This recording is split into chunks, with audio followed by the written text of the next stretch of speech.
नमस्कार, डॉक्टर दीक्षा homeopathy YouTube चॅनलमध्ये तुमच्या सर्वांचं स्वागत आहे। आज आपण अंडर डेव्हलप ब्रेस्ट स्तनांची वाढ न होणे याच्याविषयी डिस्कस करणार आहोत। याच्यामागे काय कारणं आहेत आणि याच्यासाठी महत्त्वाचं म्हणजे कोणती होमिओपॅथिक औषधं आहेत आणि तुम्ही कोणते लाईफस्टाईल चेंजेस करू शकता हे आज आपण या व्हिडिओमध्ये डिस्कस करणार आहोत। सो व्हिडिओ कुठेही स्किप न करता शेवटपर्यंत नक्की पहा आणि अजूनही तुम्ही चॅनलला सबस्क्राईब केलं नसेल तर नवनवीन व्हिडिओच्या अपडेटसाठी चॅनलला जरूर सबस्क्राईब करा। आता स्तनांची वाढ बघायला गेलं तर कधी सुरू होते तर साधारण मासिक पाळी सुरू झाल्यानंतर स्तनांची वाढ व्हायला लागते। आजकाल बघितलं तर अगदी 10व्या वर्षापासून मासिक पाळी मुलींमध्ये सुरू व्हायला लागलेली आहे, तर त्या कालावधीपासूनच साधारण स्तनांची वाढ व्हायला सुरुवात होते। पण काही मुलांमध्ये काही वर्षानंतर ही ग्रोथ थांबते कुठेतरी, तर त्याच्यामागे काय कारण आहे तर पहिलं कारण बघायला गेलं तर जेनेटिक अनुवांशिक। जर आपल्या आईमध्ये आजीमध्ये सुद्धा असं फ्लॅट चेस्ट असेल तर मुलींमध्ये सुद्धा असं प्रॉब्लेम असण्याची शक्यता असते। नंबर 2 बघायला गेलं तर माल नरिश, ज्याच्यामध्ये तुम्ही जर पौष्टिक आहार घेत नसाल, तुमचं वजनच वाढत नसेल तर अशा वेळेला सुद्धा स्तनांची वाढ ही कमी असते किंवा फ्लॅट चेस्ट असू शकते। त्याच्यानंतर तिसरं कारण आहे हार्मोनल इम्बॅलन्सेस। आता याच्यामध्ये जर तुम्हाला याचा संबंध गर्भाशयाशी असतो, जर तुम्हाला हार्मोनल इम्बॅलन्सेसचा काही त्रास आहे म्हणजे तुम्हाला जर ओव्हॅरियन सिस्ट आहे, PCODचा त्रास आहे किंवा मेल हार्मोन टेस्टोस्टेरॉन हार्मोनचं प्रमाण जर तुमच्या शरीरात वाढलेलं असेल तर त्याच्यामुळे सुद्धा या हार्मोनल इम्बॅलन्सेसमुळे सुद्धा स्तनांची वाढ जी होते ती कुठेतरी बाधा निर्माण होऊ शकते। तर ही वेगवेगळी कारणं आहेत ज्याच्यामुळे हा अंडर डेव्हलप ब्रेस्टचा त्रास असू शकतो।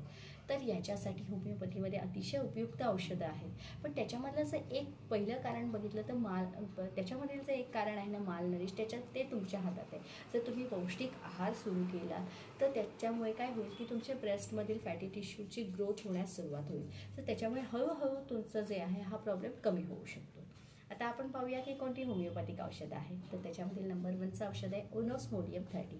हे औषध जर तुम्हाला अंडर डेव्हलप ब्रेस्ट आहेत आणि त्याच्याबरोबर तुम्हाला सेक्शुअल डिझायर कम्प्लिटली लॉस्ट आहे, स्तनांमध्ये वेदना होणे, निपल्सला खाज येणे, त्याच्याबरोबर मासिक पाळी जी आहे ती फार लवकर येते आणि जास्त दिवस ब्लिडिंग होतं, असा त्रास असेल तर तुम्ही ओनोस्मोडियम 30 पोटेन्सीमध्ये घेऊ शकताय।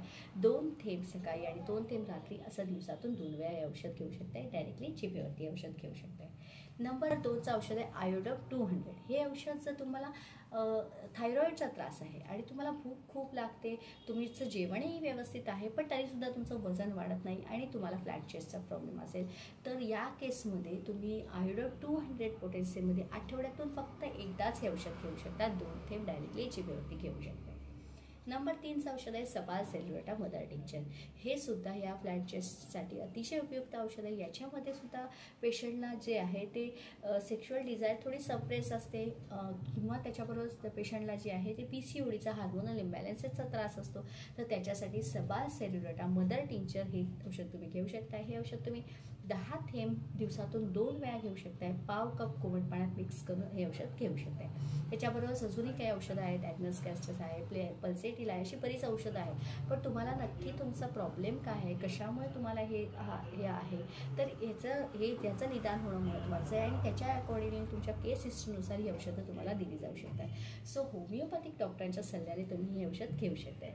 तुम्हाला मला कन्सल्ट करायचं असेल तर मी माझा नंबर डिस्क्रिप्शन बॉक्समध्ये शेअर केलेला आहे, तुम्ही व्हॉट्सअपद्वारे अपॉइंटमेंट बुक करू शकताय। सो माझा आजचा व्हिडिओ तुम्हाला कसा वाटला आहे कमेंट बॉक्समध्ये जरूर शेअर करा। व्हिडिओ आवडला असेल तर लाईक करा, शेअर करा, सबस्क्राईब करायला विसरू नका। Stay safe, stay healthy. Thank you.